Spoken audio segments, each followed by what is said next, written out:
Assalamualaikum warahmatullahi wabarakatuh. Kembali lagi di channel Marsha Subiakto. Pada kesempatan kali ini kita akan kembali membahas informasi menarik. Kali ini lagi-lagi berkaitan dengan honorer dan P3K ya. Jadi kemarin Kementerian Pan-RB dan juga BKN telah melaksanakan rapat kerja dengan Komite 1 DPD RI. Dan pada rapat kerja tersebut tentunya Menteri Pan-RB ya, Ibu Rini Widiantini hadir. Kemudian PLT Kepala BKN ya, Bapak Haryomo Dwi Putranto juga hadir. Dan tentunya banyak sekali hal-hal yang dibahas pada rapat kerja dengan Komite 1 DPD RI tersebut. Kemudian Ibu Rini Widiantini selaku Menteri Pan-RB juga menyinggung terkait dengan honorer dan pelaksanaan seleksi P3K di tahun 2024 ini. Selain itu, Ibu Rini juga menyampaikan program kerja tahun 2025 sampai 2029 sesuai dengan visi misi yang dicanangkan oleh Bapak Presiden Prabowo Subianto. Dan kali ini kita akan coba bacakan, kita akan coba lihat hal terbaru atau pernyataan terbaru berkaitan dengan honorer dan seleksi P3K di tahun 2024 ini yang langsung disampaikan oleh Ibu Menteri Pan-RB Rini Widiantini. Langsung saja, bagi yang penasaran, simak terus. Oke, bismillahirrahmanirrahim, langsung saja kita mulai. Jadi inilah berita atau informasi berkaitan dengan pernyataan terbaru ya Menteri Pan-RB Rini soal honorer pada seleksi P3K 2024. Diberitakan oleh cpnn.com ya. Kita coba bacakan.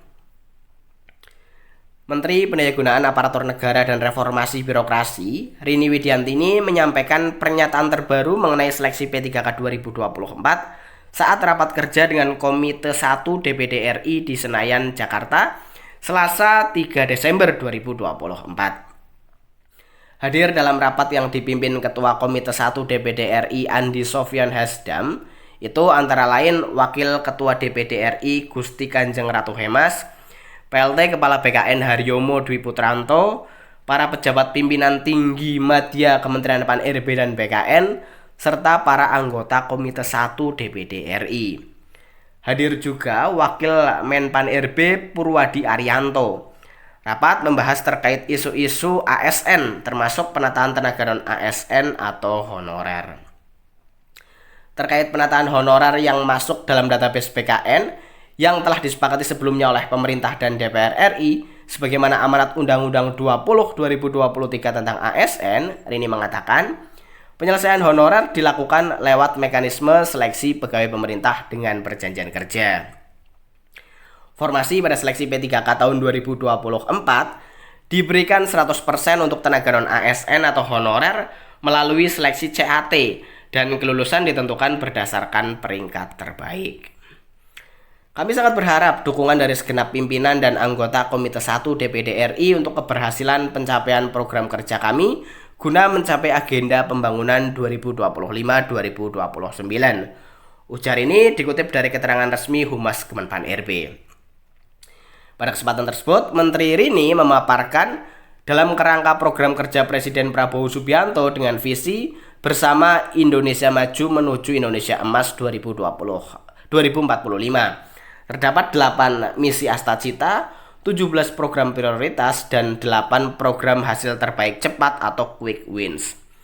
Kementerian Pan-RB secara spesifik terkait dengan Astacita ke-7, memperkuat reformasi politik, hukum, dan birokrasi, serta memperkuat pencegahan dan pemberantasan korupsi, narkoba, judi, dan penyelundupan.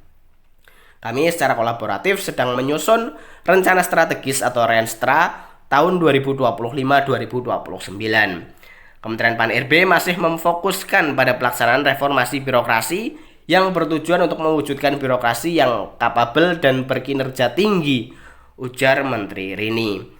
Rini Widiantini menjelaskan terdapat beberapa sasaran strategis diantaranya mewujudkan kelembagaan yang agil, kolaboratif, dan akuntabel, percepatan transformasi digital pemerintahan, memajukan penyelenggaraan manajemen pegawai ASN yang berlandaskan sistem merit, terwujudnya penyelenggaraan pelayanan publik yang berkualitas dan inklusif, dan terpenuhinya rekomendasi OECD. Dengan demikian, rancangan Restra kami juga masih bersifat dinamis dan dapat berubah mengikuti dinamika arah dan kebijakan nasional yang akan ditetapkan, kata Rini. Menteri Rini juga mengatakan, Kementerian Pan-RB telah melakukan evaluasi reformasi birokrasi pada kementerian, lembaga, dan daerah. Pada pemerintah daerah, dari 508 kabupaten kota yang dievaluasi, 53,15% Pemda memiliki indeks reformasi birokrasi baik ke atas. Namun, hasil baik tersebut masih terkonsentrasi di Jawa dan Bali. Baru 38,6% Pemda di luar Jawa dan Bali yang memiliki indeks reformasi birokrasi minimal baik. Secara umum, reformasi birokrasi dalam 10 tahun terakhir menunjukkan hasil dan dampak yang positif. Hal ini ditunjukkan dengan capaian indeks reformasi birokrasi pada kementerian dan lembaga dan Pemda yang menunjukkan tren peningkatan. Diikuti dengan penurunan angka kemiskinan dan peningkatan realisasi penggunaan produk dalam negeri atau PDN, ungkapnya. Dalam memperkuat digitalisasi manajemen ASN, Menteri Rini menjelaskan saat ini Kementerian Pan-RB sedang fokus dalam menginteroperabilitaskan berbagai layanan pengelolaan ASN dalam satu portal, yakni Smart ASN. Layanan yang akan diintegrasikan meliputi perencanaan, pengadaan, budaya kinerja, pengawasan, kinerja, talenta, kompetensi, sampai penghargaan dan pemberhentian ASN, jelasnya. Sementara itu, Ketua Komite 1 DPD RI Andi Sofyan Hasdam mengapresiasi upaya Kemenpan RB dalam menyukseskan program pemerintahan Presiden Prabowo Subianto. Ditegaskan, Komite 1 DPD mendukung penuh Kementerian Pan RB dalam mewujudkan SDM ASN yang kompetitif, menciptakan birokrasi profesional, serta melayani menuju Indonesia Emas 2045. Dalam raker itu, Komite 1 DPD mempertegas komitmen untuk terus memperjuangkan tenaga honorer supaya bisa diangkat menjadi P3K. Kami tetap mendukung dan memperjuangkan nasib tenaga non-ASN atau honorer. Ini menjadi aspirasi dari masyarakat daerah yang kami wakili, ujar Andi Sofyan.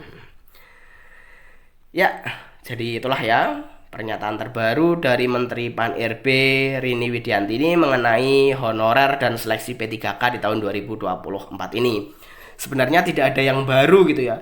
Jadi Kementerian Pan-RB masih fokus menyelesaikan honorer atau tenaga non-ASN dengan melaksanakan seleksi P3K di tahun 2024 ini gitu ya. Dengan prioritas-prioritas yang sudah ditetapkan gitu ya. Dari mulai tenaga honorer K2, kemudian honorer yang masuk database PKN, baru tenaga non-ASN yang aktif bekerja di instansi pemerintah selama minimal 2 tahun. Jadi hal tersebut merupakan program dari Kementerian Pan-RB untuk mengatasi permasalahan honorer. Dan rencana program 2025 sampai 2029 disampaikan oleh Menteri Rini bahwa masih disusun gitu ya. Tetapi intinya tujuannya adalah untuk mencapai Indonesia Emas 2045. Jadi kita tunggu ya 2025 nanti apakah ada gebrakan gitu ya berkaitan dengan pengadaan ASN dari Kementerian Pan-RB dan juga PKN. Kita patut tunggu dan patut penasaran gitu ya. Jadi mungkin itu informasi yang bisa disampaikan pada kesempatan kali ini. Jika ada tanggapan atau pertanyaan berkaitan dengan hal ini, teman-teman bisa tinggalkan di kolom komentar. Terima kasih, mohon maaf bila ada kesalahan. Wassalamualaikum warahmatullahi wabarakatuh.